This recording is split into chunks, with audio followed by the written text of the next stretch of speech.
Buenos días, audiencia de M24. Un sábado más compartiendo con ustedes, hablando de la seguridad social y el BPS. Ya ha transcurrido la primera quincena de julio y como siempre hacemos referencia a hechos, acontecimientos que van transcurriendo en cada uno de los meses. Tendremos un contacto en unos minutos con Nelly Pereira, que es dirigente de ONASPO, integrante de la Asociación de Jubilados y Pensionistas de Peñarol, hablando sobre el 18 de julio. Pero este julio también, si no cambian las cosas, tendrá una particularidad. Y esperemos que no pase como julio del 2023, el mes que después de 18 años, donde en cada julio hubo algún ajuste, algunos que compartimos más que otros, pero que no pase a la historia como el mes de julio que no hubo ningún aumento, ningún ajuste diferencial, eso que reivindica permanentemente la ONASPO. Porque desde el 2005 hasta el 2020 se dio un aumento diferencial para las jubilaciones mínimas en cada 1 de julio. También, recordemos, hay que reconocerlo como tal, aunque no lo compartimos, en el 2021 hubieron aquellos 243 pesos que a fin de año se retiraron, y el año pasado no hubo un aumento diferencial para las jubilaciones mínimas, pero sí hubo un ajuste a partir del 1 de julio que cobramos un agosto en el 3% para todas las pasividades que, a fin de año, previo a fijar el ajuste del 1 de enero, se quitó. Por lo tanto, no fue como había anunciado el presidente de la República el 18 de abril en conferencia de prensa, que como se había disparado la inflación iba a haber un aumento. Si hubiese sido un aumento, ese ajuste debería haberse tenido en cuenta también para que el 1 de enero el índice medio de salario fuera ajustado por lo que venía cobrando de pasividad en el mes de diciembre. Entonces, esperemos que no pase a la historia, porque sería aún más grave, no solo que en julio del 23 no hay ajuste para las mínimas y en particular, pero la reivindicación es un 3% para todas las pasividades, sino que nos queda poco más de 2 meses y medio para que llegue octubre, y entrando en el año electoral no pueden haber por decreto ninguna ajuste, ningún aumento extraordinario, salvo lo que determinan las constituciones y las leyes. Por lo tanto, empezamos el programa dándote la bienvenida, saludándote, Gabriel, por esta participación que en conjunto tenemos sábado a sábado, pero le pusimos un toque distinto a lo que es este mes de junio, o una fecha que esperemos no tener que recordar cada año como un hecho que no había pasado desde el 2005 a la fecha. Muy buenos días, Ariel, buenos días para toda la audiencia. Creo que los meses de julio se habían constituido en una referencia para muchos jubilados y pensionistas que sabían que a mitad de año, sobre todo los de muy bajos ingresos, existía la posibilidad de que haya una corrección, un aumento, ¿sí?, diferencial. Decimos diferencial porque es especial con respecto al que obliga la Constitución cada 1 de enero que se vienen realizando. Y este año sigue siendo motivo de muchas consultas. Hay gente que pregunta, pero en julio siempre hay un aumento, en julio siempre hay una diferencia, en julio siempre hay incluso hasta un adelanto, que es lo que se hablaba en los últimos años. Y lamentablemente este año estamos asistiendo a una realidad que hacía mucho tiempo no se daba, y es esta situación en donde, no por falta de reclamos, no por falta de advertir esta situación, nos encontramos sin mucha respuesta que darle a los jubilados, a los pensionistas que llaman preguntando acerca de esto, y si va a haber un aumento o va a haber un adelanto. Vos decías desde el 2005, son 18 años de que de forma ininterrumpida se vino dando, reitero, este ajuste en julio, que incluso en algunos años fueron más. Quizás los jubilados, los pensionistas que vengan desde hace mucho tiempo, desde esos inicios de esta política de ajuste diferencial, les recuerden. En el año 2005 fueron 3 los aumentos que se dieron. Uno en marzo, uno en julio y uno en octubre. En el año 2006, además del constitucional, se dieron del constitucional de enero del 2006, se dieron 3 aumentos. En abril del 2006, en agosto del 2006 y en septiembre del 2006. Pero además en julio se dio una partida especial, parecido a esto de la canasta de invierno, que también se reclamó este año y que tampoco hubo respuesta. Y puedo seguir nombrando años en los que se dio el aumento diferencial, e incluso a veces una cosita más. Y a diferencia de lo que pasó el año pasado y el 21, de lo que se dio en junio se quitó en diciembre, esos 3 ajustes fueron acumulativos, es decir, sobre lo que venía ganando el mes anterior era el que se imponía el próximo ajuste, ¿verdad? Exacto, siempre era un aumento, digamos. Esto es una situación extraña también, en la que es raro, digamos, la gente creo que tiene claro cuándo es lo que es un aumento, pero en los últimos años se ha intentado disfrazar, digamos, esta realidad, hasta que finalmente se dijo, bueno, que iba a ser un adelanto. Pero lo que sí también quería hacer mención es a que estos aumentos diferenciales se dieron siempre, incluso en escenarios en donde las pasividades crecían más que los precios, o sea, crecían más que la inflación, en donde se venía recuperando mucho del poder de compra perdido que se arrastraba, sobre todo al principio de los 2000, bueno, todo lo que tuvo que ver con la crisis, indudablemente del 2002. En paralelo a este proceso de recuperación de las jubilaciones, de las pensiones, del aumento de su poder de compra, se fueron dando estos otros incrementos o ajustes diferenciales a la mínima. Porque se retomaron los consejos de salarios. Eso que allá por 1992 no se convocaban y caían los salarios, y junto con los salarios una caída permanente de las jubilaciones y las pensiones, empieza a cambiar esa realidad a partir que en el 2005 vuelven a convocarse los consejos de salarios, y bueno, y que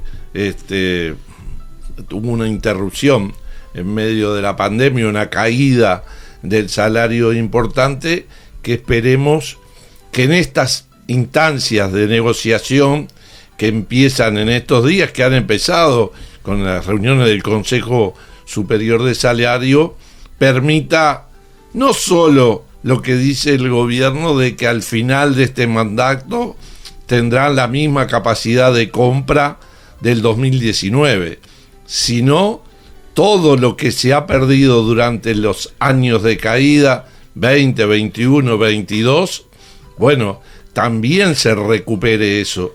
Y la preocupación es cuándo le llegará esa recuperación, esos ajustes que se van a dar fraccionados, como lo anunciaron en tercios, enero del 24, julio del 24 y enero del 25.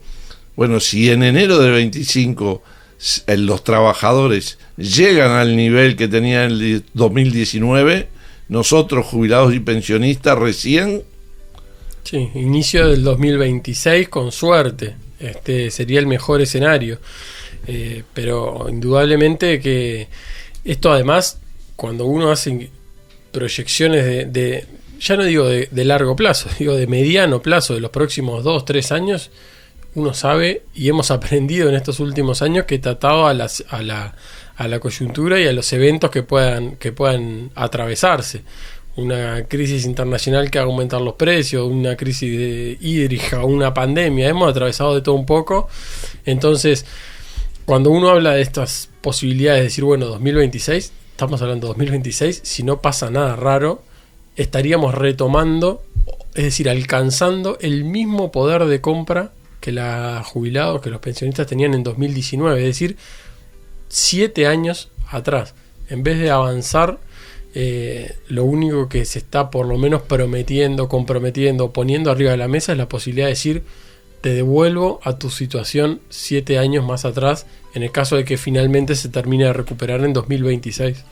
Vos hablabas de algunas crisis, situaciones inesperadas que no estaban planificadas, como los temas climáticos o de pandemia y demás. Pero hubo crecimiento del Producto Bruto Interno. El problema es que si se repartió, entre quiénes se repartió, porque, bueno, la distribución de la riqueza se debe hacer y las políticas públicas permiten, y en particular de la seguridad social permiten eso, pero creo que más que distribución debería haber redistribución, porque no todos le derramó ni de igual forma, y acá un ejemplo muy claro de un sector bien importante de la sociedad que contribuyó a la construcción de este país que bueno, no es tenido en cuenta a la hora del reparto. Es un claro ejemplo de una política redistributiva, en tanto es un complemento que reciben las personas que se jubilaron, se jubilaron con un monto que hay que recordar, si no fuera por esta política de ajustes diferenciales de las pasividades mínimas, hoy estaríamos hablando de jubilaciones de 8.000 pesos. Fueron estos aumentos sucesivos de julio los que permitieron aumentar los ingresos y los que permitieron, por ejemplo, entre otras cosas, disminuir el nivel de pobreza. Hoy en día, cuando se habla de que la pobreza entre los adultos mayores es muy baja, siempre tener en cuenta que eso no es una cuestión que el Uruguay nació así y siempre fue así.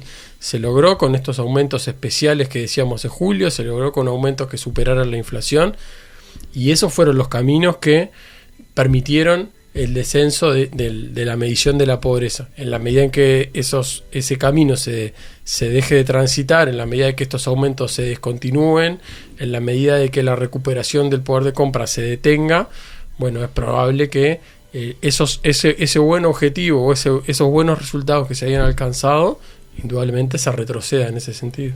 Bueno, te propongo, porque ya está en línea, y comunicarnos con Nelly Pereira, que, como en la introducción decíamos, maestra, dirigente de nuestra ONASPU, que, bueno, va en su intervención a tomar un tema bien importante para estos propios derechos de los que estábamos hablando, para este país, lo que significa la Constitución de la República.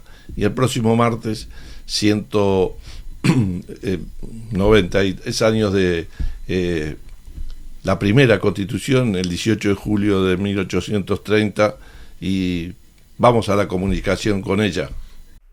Bueno, como anunciamos, estamos en contacto con Nelly Pereira, integrante de la Asociación de Jubilados y Pensionistas de Peñarol, miembro además del Consejo Directivo Nacional de nuestra ONASPU, que tiene que ver con la parte de su responsabilidad de recreación y turismo, pero este contacto de esta mañana de sábado queremos, bueno, de alguna forma relacionarnos con la fiesta patria del próximo 18 de julio, aniversario de la jura de nuestra Constitución, y además hoy jubilada Nelly, pero maestra de profesión sin duda. Cuántas veces en el correr de unos cuantos años de docente, sin duda, que nos contará, nos habrá hecho no a mí, a mis generaciones, pero ante otras generaciones, haber comprometido, haber jurado nuestra bandera y todo lo que significa la Constitución para nuestra República. Así que un gusto y bienvenida a nuestro programa. Muchísimas gracias por la invitación, y sí, soy maestra jubilada, pero sigo siendo maestra. con 38 años de actividad. Me jubilé en el 2015, pero la profesión se lleva en el alma siempre, Víctor, y es verdad. Bueno, ¿qué nos puedes decir del 18 de julio? De aquel 1830, pero de cada 18 de julio, en definitiva, ¿verdad? Cada 18 de julio tiene que ser una reflexión muy importante para todos los ciudadanos y los habitantes de la República, porque en realidad, ¿qué es la Constitución? Es una ley, es una carta magna, y es quien nos representa, y el Estado debe hacer que se cumpla esa ley, que está, por supuesto, dividida en articulados, ¿verdad? Dependiendo de la importancia de cada uno de ellos, que rige a todos los habitantes. Yo creo que es muy importante que los uruguayos y los habitantes, sean uruguayos o no, tengan presente que se refiere al cuidado, la atención, las obligaciones y los derechos que tenemos en cuanto a ser habitantes de este país, que a veces se olvida eso, ¿verdad? Hay que hacerlo a respetar. Sí, me parece muy bien porque, digamos, como tú bien dices, es la Carta Magna, es la madre de las leyes y determina los derechos que cada uno de los habitantes, en particular los ciudadanos de nuestro país tenemos, pero también las obligaciones. Exacto. Y porque creo que las dos cosas van en conjunto.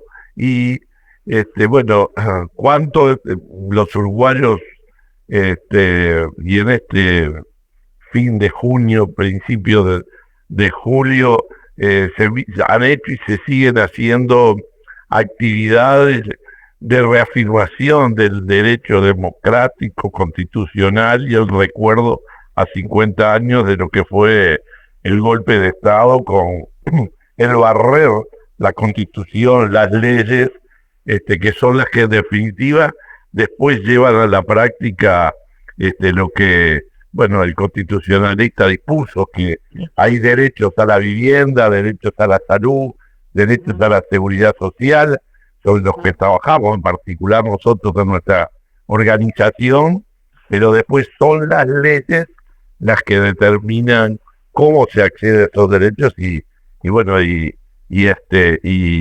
el cumplimiento y las condiciones para acceder. Exacto. Además, lo que hay que tener en cuenta es que el Estado no puede incumplir esas normas. Digo, no tiene el derecho de incumplir las normas que están regidas y están escritas en la Constitución. Que sería bueno, que en la escuela se hace, por supuesto, no todo de la Constitución porque es muy amplia, que tener conocimiento de los artículos de la Constitución. Porque ningún ente, ninguna organización, ningún funcionario del Estado puede ir en contra de lo que establece la Constitución. Por eso es que tenemos que tener bien en claro, y como tú decías, hace 50 años, lo que es recordar y lo que es defender aquello que está escrito, ¿verdad? Que no es de boca a boca que se dijo, sino que está escrito en una carta magna, en una ley, porque es una ley. Y que desde hace 193 años, desde aquella primera, debemos día a día seguir defendiéndolo. Porque, como bien dices tú, son normas, después a veces uno de los poderes del Estado, que es el legislativo, bueno, a través de la discusión parlamentaria, resuelve cómo se aplica el derecho constitucional. Y ahí nos dice cosas que después, cuando vemos las normativas en torno a que todos debemos ser iguales ante la ley, y cuando llegamos en la aplicación práctica, a veces, o en el derecho jubilatorio, o en el derecho a la salud, o en el derecho a la vivienda, todavía quedan cosas pendientes, cosas que hay que seguir profundizando, pero vale la pena tenerlos siempre presentes. Exacto. Además, si hablamos respecto a nosotros, que somos jubilados o pensionistas, digo, queda mucho por hacer y queda mucho por respetar de lo que dice la Carta Magna. Porque una de las cosas importantísimas es que todos los habitantes tienen que vivir en dignidad y con dignidad. Y yo creo que eso falta mucho para que se cumpla. Más viendo compañeros que, por ejemplo, en lo que es lo jubilatorio pensionista, ganan lo mínimo y no tienen acceso a una salud acorde a como lo necesitan. Digo, no tienen acceso a los artículos mínimos de comida. No estoy hablando de lujo, estoy hablando de alimentación y de salud. Y eso queda mucho todavía por hacer, pero está escrito.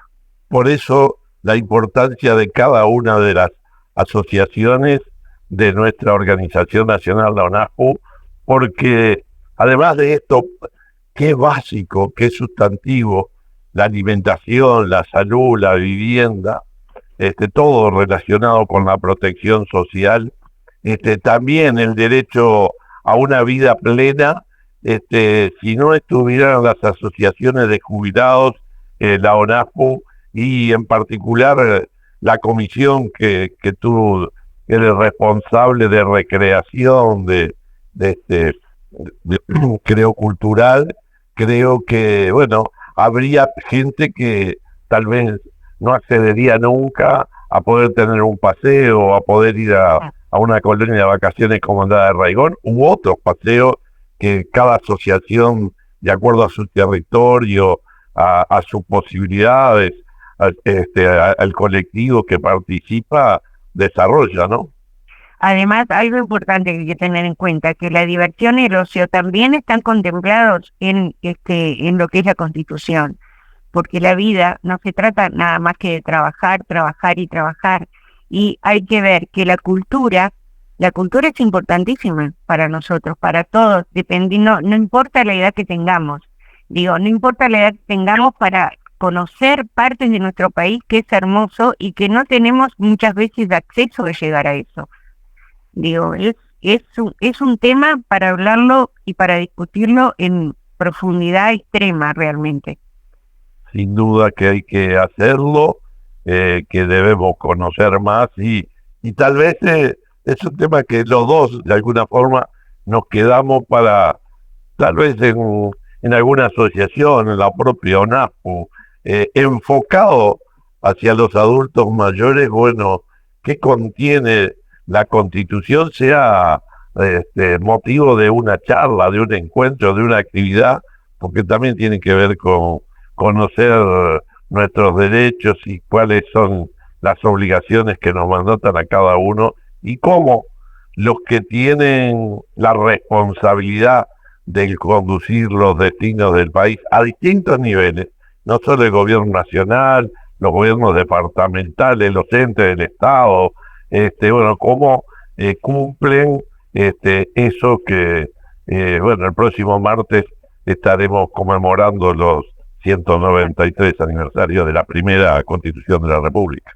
Claro. Además, algo a tener en cuenta, Ariel, siempre nos hablan de las obligaciones que tenemos, ¿verdad? Tenemos la obligación de tener una buena alimentación, tenemos la obligación de tomar los remedios, tenemos la obligación de darles educación a nuestros hijos, nietos o a quien fuere. Son obligaciones, pero tenemos derecho a que eso sea posible. ¿Y en cuántas zonas, en cuántos barrios, en cuántas familias eso no llega a ser posible? Ese derecho se está violando, pues es una violación. Nosotros cuando hablamos de violación no se trata solo de la agresión que recibe una mujer o un hombre, no. Violaciones también, violar los derechos, hacer que los derechos no se cumplan. Exacto, y el maltrato y la agresión hacia los adultos mayores, eso que promueve, y el 15 de junio a nivel de la propia Naciones Unidas promueve el sensibilizar, por eso se dan de muchas formas, algunas ocultas, como bien estos ejemplos que tú pones, y que bueno, vale la pena haber tenido este contacto en esta mañana, haber podido compartir contigo, porque es presentar por qué el compromiso de ONASPU, por qué el compromiso y la importancia de nuestra representación y estos espacios que permite la comunicación con el conjunto de la ciudadanía. Es cierto, es muy, muy cierto. Y recordar que el maltrato hacia el adulto mayor no se trata solo del maltrato de pegarle o maltratarlo, no, es también maltrato psicológico, porque la salud implica mucho más que lo físico, ¿verdad? Que no nos duela nada, sino también tener una mente amplia y una mente sana. Y para tener una mente sana tenemos que tener nuestros derechos cubiertos. Muy bien, te agradezco mucho este contacto. Un saludo a todos los compañeros y las compañeras de Peñarol y ya nos estaremos reencontrando en los próximos días. Muchas gracias y serán compartidos. Muchísimas gracias. Un abrazo grande. Buenos días. Chau, chau. Seguimos compartiendo la mañana de Caminante en radio, en M24. En estos minutos antes de la pausa para hablarles de una actividad que se desarrolló el pasado martes 4 de julio sobre el baremo nacional, sobre este baremo único nacional que se busca instrumentar, que se busca empezar a aplicar, y en ese sentido hay novedades, Ariel. Sí, porque fue una actividad que se hizo en el centro de estudios, allí en el edificio Brena, donde, institucional, además a nivel de una participación importante del Poder Ejecutivo, porque estuvo el ministro de Desarrollo Social, la ministra de Salud Pública, en nombre del directorio el vicepresidente Grafinia, quien estaba presidiendo por esos días el BPS, porque estaba en misión el presidente Cabrera, y en la mesa, además, en la primera mesa de apertura estuvo Fernando Filgueira por Naciones Unidas, que es quien está apoyando una iniciativa que tiene unos cuantos años y esperemos que se avance y se concrete en lo que tiene que ver que Uruguay, la forma de medir la discapacidad de cada órgano del cuerpo humano, lo que se determina, esa regla del baremo, sea común, sea única para cualquier organismo. Para determinar el banco de seguro cuando tuvo un accidente de trabajo y tengo una discapacidad, el valor del dedo índice de la mano derecha, que para un diestro tiene un valor distinto que el de la mano izquierda, que sea igual para todos, lo mismo que para una intendencia si va a dar un pase libre de ómnibus, que para el BPS dar una jubilación o una pensión por discapacidad. Después, cada ley, cada normativa, cada decreto determinará cómo se llega a las condiciones de esas prestaciones. Pero bien importante que uno no tenga que, para solicitar algo, una aplicación de baremo en un lugar, una aplicación y un estudio llevar distinto a otros. La calificación para todos los organismos creo que puede ser un avance importante. Lo otro está en deuda. Lo que nosotros decimos, la flexibilidad que tiene que tener a la hora de aplicar ese baremo para acceder en lo que hace en el BPS a una jubilación por incapacidad, a una pensión por invalidez, no tiene que tener esa rigidez del 66%, porque tenga 65, 64, me digan es insuficiente y los dejo afuera. Creo que son de los temas que habrá que seguir trabajando, es parte de lo que la Comisión de Seguridad Social de nuestro NASPO con nosotros, la representación de jubilados y pensionistas del BPS, venimos trabajando, y sin duda no hay que dejar de reconocer la importancia que tienen estos eventos y la construcción colectiva que entre técnicos del BPS, Salud Pública y otros técnicos del Estado construyan una propuesta única. Sin duda, porque para mucha gente esto es motivo de confusión, es decir, ir a BPS a solicitar una prestación, que se le haga una determinación de su incapacidad, después en otro organismo otra medición con otros criterios diferentes. Me parece que esto es algo que en cierta manera ordena y le da más transparencia, digamos, a las solicitudes, al accionar del Estado en materia de cobertura de prestaciones sociales, y es algo bien interesante en lo que avanzar, más allá de que no es el único tema que tiene que ver con el baremo. Pero bueno, nos vamos a una tanda, volvemos en un minuto y seguimos con Caminante Radio. Estamos de vuelta para seguir con ustedes compartiendo la mañana. Nos escuchan en M24, 97.9 en el sur, 102.5 en el este o por m24.com.uy desde cualquier lugar del mundo. Y recuerden que otra forma de mantenerse en contacto con Caminante es a través de nuestro número de WhatsApp, el 099 215 270. Allí nos pueden hacer llegar dudas, consultas, comentarios, preguntas. Y llegan muchas, Ariel, respecto al tema de las pesquisas oftalmológicas. Hemos hablado mucho de lo que significa para los jubilados y pensionistas este programa, de la importancia que hay, de la demanda bien grande que hay, porque a cada lugar que se va es algo que permanentemente te están acercando las asociaciones, los jubilados, cuándo va a ir la pesquisa, cuándo van a poder ser pesquisados porque están en situación de ser operados. Y hoy sábado, continúa la pesquisa por el oeste de Uruguay. Sí, como habíamos comentado y hablado mientras esperaba que se iniciara, que se retrasó un poco al final el inicio allá en Bella Unión, y terminó bastante tarde en Salto, cosa que, bueno, agradecer públicamente el compromiso, la disposición, la solidaridad de toda la Brigada de Médicos Cubanos, cuánto esfuerzo, cuánto compromiso para recorrer el país junto con la delegación de ONASPU y las asociaciones, y todos aquellos que necesiten son pesquisados para después, si precisan de la intervención de cataratas, estar dentro de este programa de Operación Milagro, poder recuperar ese derecho a ver. Y la semana pasada, igual que lo había sido en Montevideo, por lo tanto, no importa que sea acá al sur o sea bien al norte, en Artigas o en Bella Unión, más del 60% de los pesquisados necesitan de la intervención.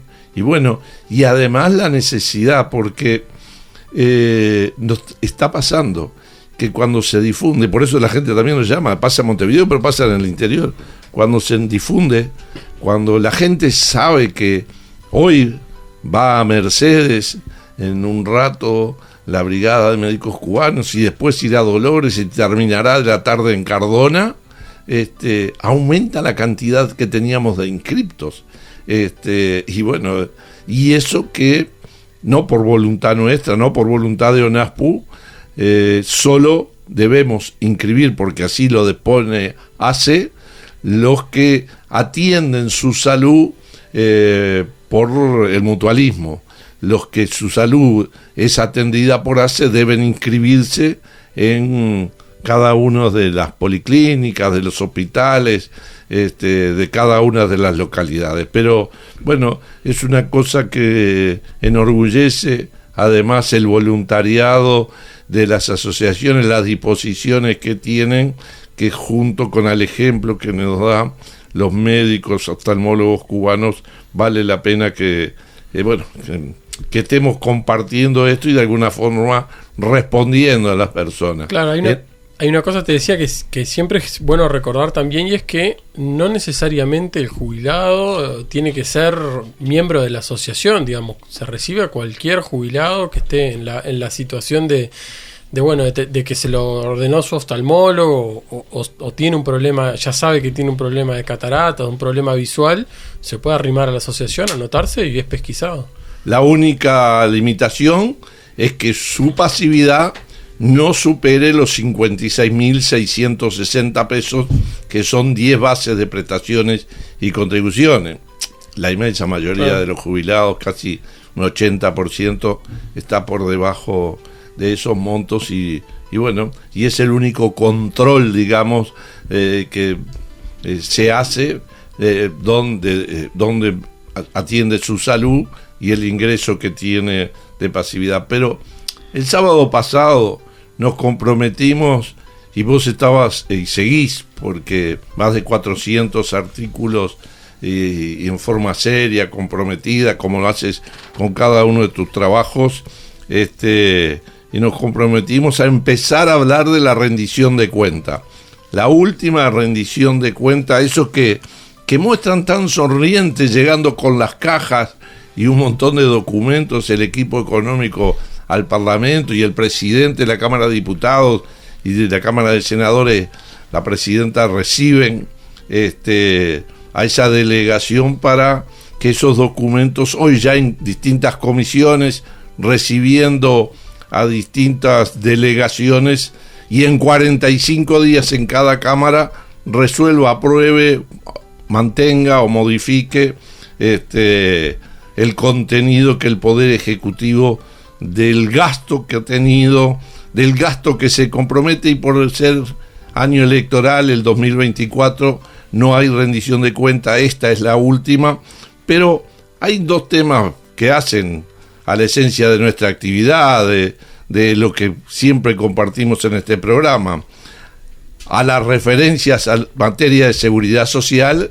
y a lo que hace a lo impositivo, a ese compromiso que tenían del impuesto a la asistencia a la seguridad social, el de ir rebajando el IAS, que a veces se dice que rebaja de impuestos para los jubilados, pero que no todos lo tienen, y a contrapelo de lo que hablábamos de la operación Milagro, que la mayoría está por debajo de las 10 BPC,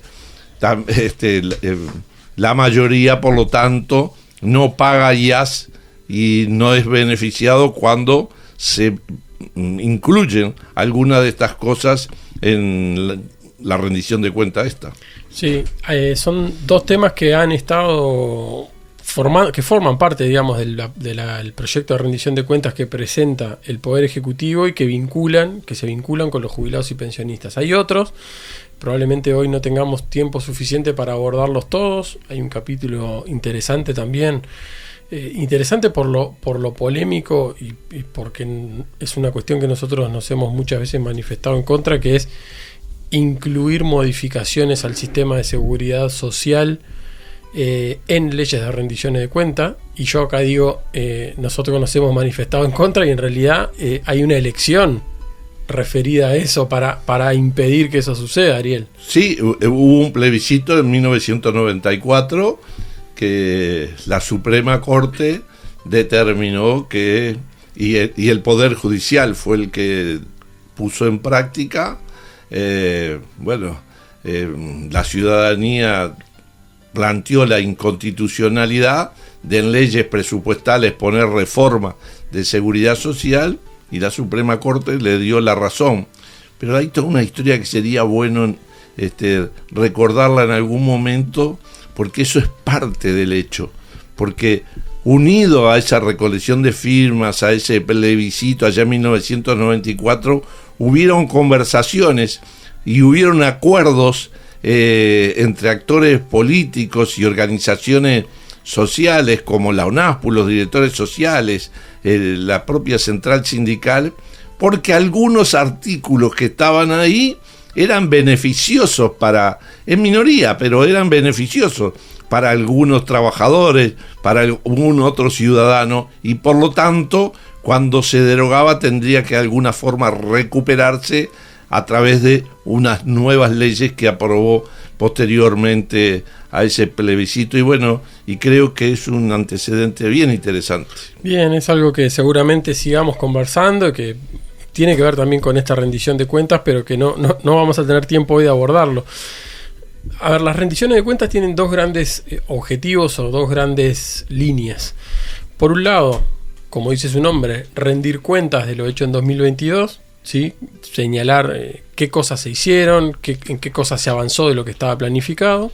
Y por otro lado, proyectar el presupuesto del 2023, que tiene como base el presupuesto quinquenal, pero al que se le hacen correcciones, ajustes, adiciones, etcétera, etcétera. Como parte del mensaje presupuestal, digamos, de la rendición de cuentas de lo que el Poder Ejecutivo dice que hizo en el 2022, hay un capítulo destinado a la reforma de la seguridad social. Indudablemente, la reforma de la ley ya fue aprobada, es la ley 20.130, hemos hablado mucho de ella, Y en el mensaje que se manda al Poder Legislativo, en la exposición de motivos, se habla de, bueno, cuáles son los logros de esta reforma, cuál es la importancia que tiene, cuáles son las principales características. El segmento es de aproximadamente 20 carillas. Es un segmento que tiene muchos errores, que tiene muchas imprecisiones, que tiene muchos aspectos que no son del todo precisos, imprecisiones.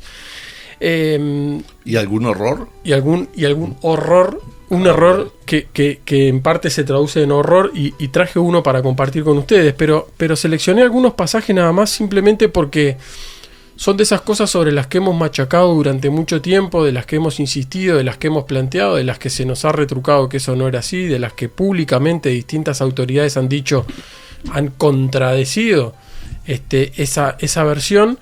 Y hoy uno lee en la rendición de cuentas, cuando se habla, por ejemplo, de los objetivos que tiene esta reforma, y entre esos objetivos señala la suficiencia de los beneficios, es decir, que lo que se otorga como una pasividad, como una pensión, como una jubilación, sea suficiente para que la persona desarrolle una vida digna. Fíjense lo que dice. En lo que refiere a la suficiencia de los beneficios, el diseño del nuevo régimen asociado a la necesaria extensión de la vida laboral permitirá mantener, y aquí viene lo sustancial, niveles de beneficios similares y en algunos casos incluso superiores a los vigentes. Es decir, que un poco lo que se está mencionando acá es que habrá algunos casos en donde el beneficio que se va a obtener, algunos casos en los que podría ser mayor. Y en otros, no dice, pero uno tiene que entender que es que los beneficios van a ser iguales o menores, porque se dice en algunos casos, esto, digamos, tiene Así que se contradice con lo que el propio ministro de Trabajo y Seguridad Social, el doctor Pablo Mieres, hablaba de que que nadie iba a perder, que todos iban a ganar. Pero yo le complementaría esa tan importante comentario que nos haces tú, donde es el Poder Ejecutivo que está dando fundamentación de lo que es la ley, que para que eso pase vamos a tener que trabajar, o las futuras generaciones, no nosotros jubilados, vamos a tener que trabajar 5 años más y por lo tanto cobrar 5 años menos de jubilaciones. Es decir, aportar más años y recibir menos años el beneficio. Cuando leía este párrafo que les acabo de leer, dije, bueno, quizás yo hice una mala interpretación, quizás hay una redacción, como les decía, que en algunos pasajes es sinceramente desprolija, hasta con cuadros y con gráficas que dicen presentar una cosa y presentan otra, con cuadros ilustrativos que están mal hechos, pero no mal hechos desde el punto de vista del diseño, con errores en ese cuadro. Y bueno, seguí leyendo, dije, bueno, quizás, y me encuentro con que al final del capítulo sobre seguridad social hay un párrafo que insiste sobre esto que veníamos hablando, y permítame leerlo porque creo que es muy ilustrativo de cosas que repito, sobre las que hemos insistido mucho. Y fíjense cuál es la conclusión. Bajo el nuevo régimen jubilatorio, ¿no?, con corrimiento de la edad de retiro a los 65 años, básicamente con el aumento de la edad de retiro, la jubilación promedio será similar a la que están obteniendo las personas que se están jubilando bajo el régimen actual. Repito, la jubilación promedio será similar a la que están obteniendo las personas que se están jubilando bajo el régimen similar actual. No asegura que sea igual, puede ser un poquito menos, un poquito más. Claro, pero lo complementa con esta oración. Dicho de otra forma, las personas cobrarán en promedio, y lo pone entre comillas, en promedio, lo mismo, solamente que comenzarán a recibir el beneficio a mayor edad y lo harán por menor tiempo. Esto, a confesión de parte, relevo de pruebas, dicen los abogados, es clarísimo lo que se viene diciendo.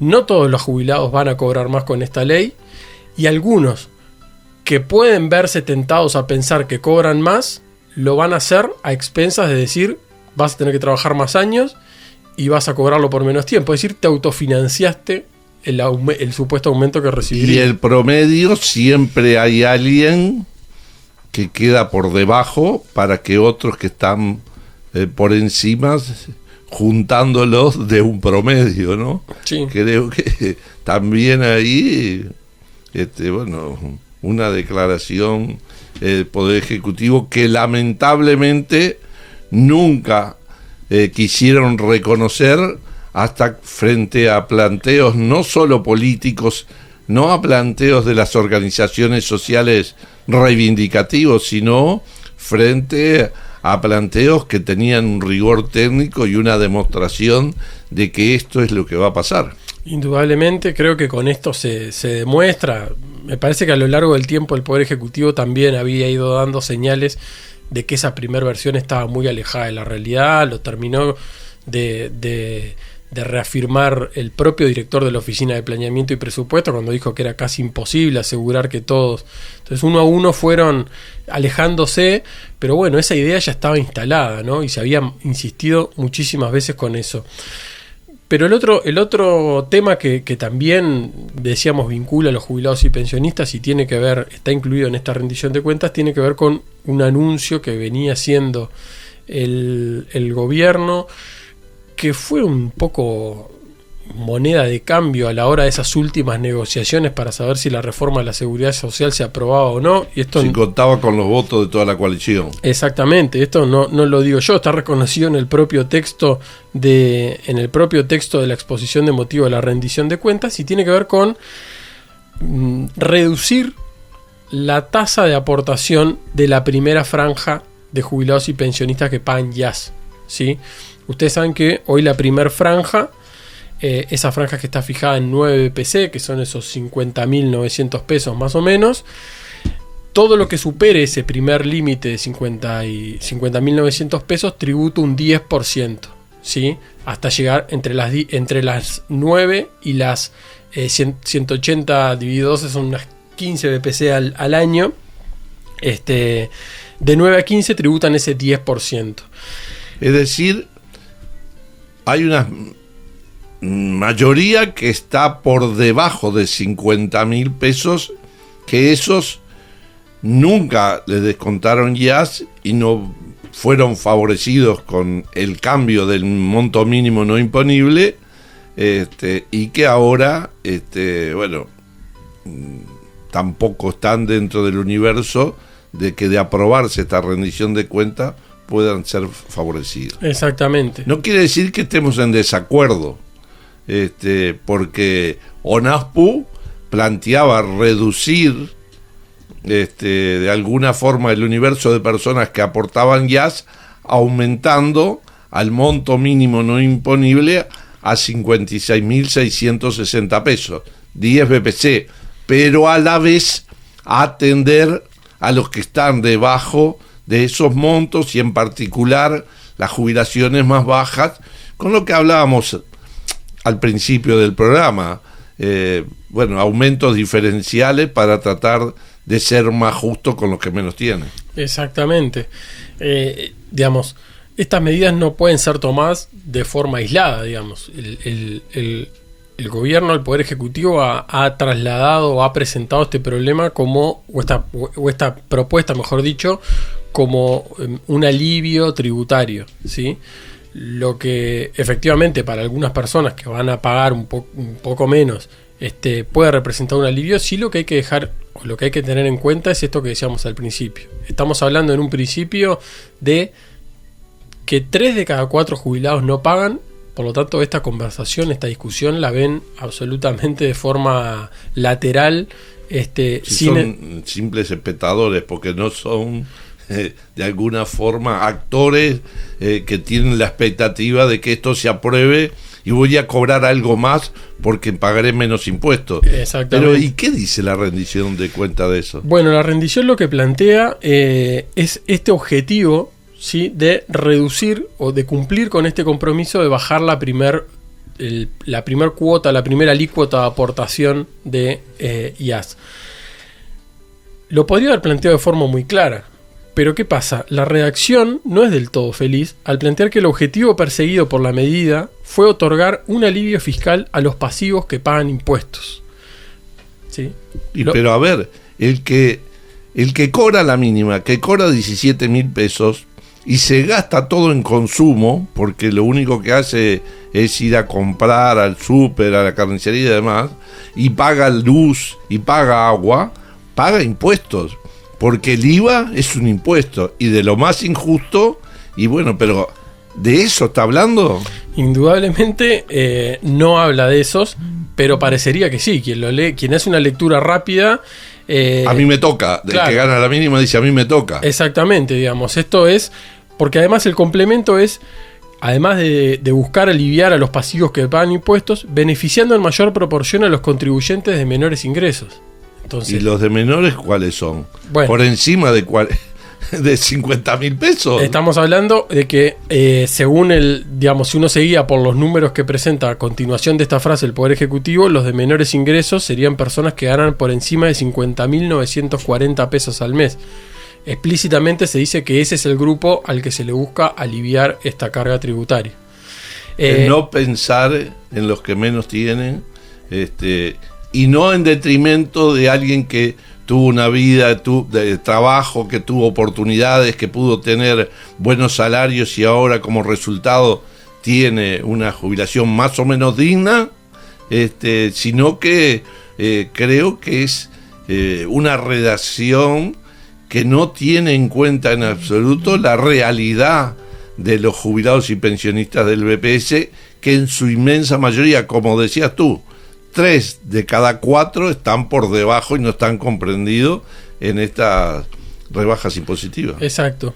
¿Qué proponen los artículos? El artículo mejor, porque es un artículo solo, que a partir del 2024 esta primer tasa de aportaciones, el primer valor de aportación que decíamos es del 10% hoy en día, pase a ser del 8%, ¿sí? Es decir, cualquier persona que tenga ingresos superiores a 50.940 pesos pasa a tributar sobre el 8%, no sobre el 10% actual, y que en el 2025 ese 8% que va a ser a partir de 2024 pasa a ser 6%.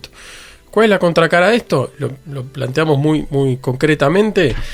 Es que el Poder Ejecutivo estima que en el 2024 se van a dejar de recaudar 22 millones de dólares como consecuencia de esta medida de alivio tributario, y a partir del 2025 22 millones de dólares adicionales, con lo cual hacia 2025, hacia finales del 2025, la recaudación de IAS sería 44 millones de dólares inferior a la que es al día de hoy, y hay que tener en cuenta que ya hubo una reducción de la recaudación de IAS producto de la anterior modificación que hubo de pasar de 8 a 9 BPC el mínimo, que significaba en el entorno de los 18 millones de dólares por año, con lo cual, de un plumazo, vamos a decir, estamos hablando de cifras que, rondarían casi los 60 millones de dólares de disminución de ingresos por concepto de recaudación de IAS, lo cual es una mala noticia en primer lugar para BPS, que es el recaudador y es a quien están destinados esos fondos. 60 millones de dólares, para que se hagan una idea, es la mitad en un año de lo que se destina a financiar todo el programa de jubilaciones mínimas, que alcanza a más de 120.000 jubilados y pensionistas. Y sí, son 10 veces dar la canasta, que son unos 9 millones. Pero bueno, se nos ha ido el tiempo, Gabriel. Un gusto como siempre, y aunque no son de las mejores noticias, porque tendría que estar complementado con eso de que julio no sea un mes que entra en la historia porque no hubo ningún aumento diferencial después de 18 años sucesivos, y agradecerle a Germán, que está de alguna forma, apoyándonos desde los controles, porque Beto está de unos días de descanso, y nos reencontramos, si ustedes quieren, el próximo sábado. Un fuerte abrazo para todos.